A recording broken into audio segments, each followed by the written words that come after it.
This story, which I still remember, of you flying back to Delhi and seeing the place and it hitting you very personally. There are a lot of problems going on everywhere in the world. There are wars going on and unspeakable things. But then when you are 40,000 feet above your own hometown and you see the whole city shrouded in a thick, dense cloud of smoke, it produces a weird emotion. I don't know about other people, but in me I was completely overwhelmed. This is exactly the moment when he told it, that, people are having the issue films, that I want to make a film about the climate change, I want to do a film about this, and that came from the personal need and emotional feeling. With films like that, there is always this risk that some people would just say that they don't want to be lectured anymore. If my rattling the cage is a lecture for somebody, it's their problem. And if somebody else thinks, oh, I've heard this before, that's their lack of empathy. I can only be true to what I feel as an artist and somebody who has the chance to express how he feels. And I hope the audience also feels this way. The visual language, I think that is really the strength of the Rahul. He sees. So the images, I think that there are some images that will stay in your mind. Mm-hmm. This is the kind of movie that's also very stunning visually.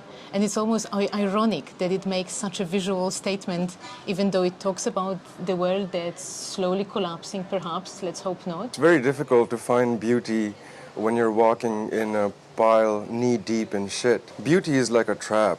It's like the wrapper of a candy. Beauty has a purpose in the cinema, then it really sticks to your mind. My only feeling about beauty is that anything should be so beautiful, especially something so hard as this, that you can't look away.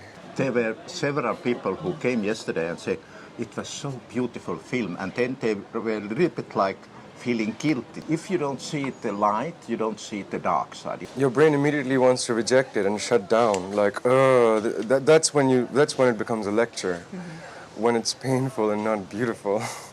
Yeah, because then it's just too harsh for some, and they just want to, save themselves a little bit from it, I guess.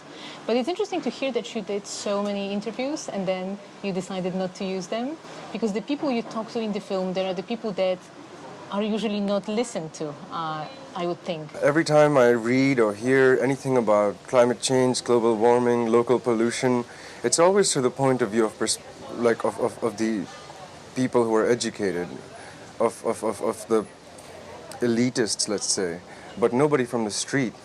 You would never hear how they have felt climate change over the last 40 years selling ice cream on the streets.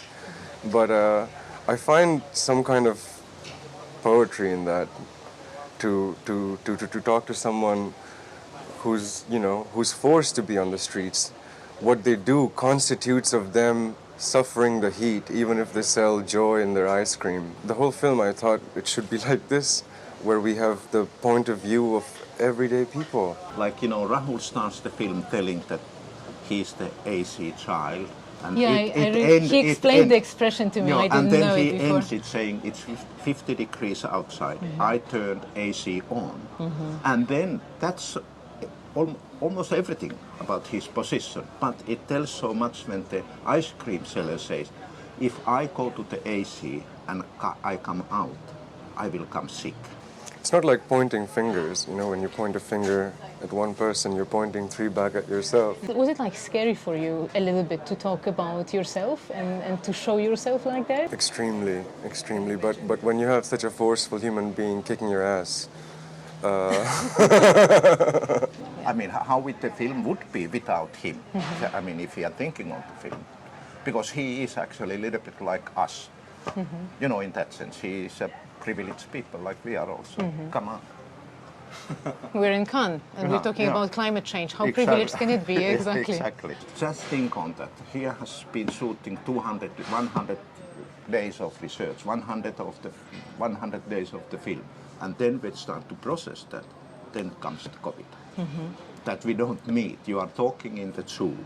That kind of creativeness, when you have for example, Yale and Rahul and me and Diana Weierman would have been together. I cannot put into words how grateful I am to work with someone like Iikka. Thank you so much for being here with us. And please try and see Invisible Demons if you're in Cannes and later on as well. Thank you.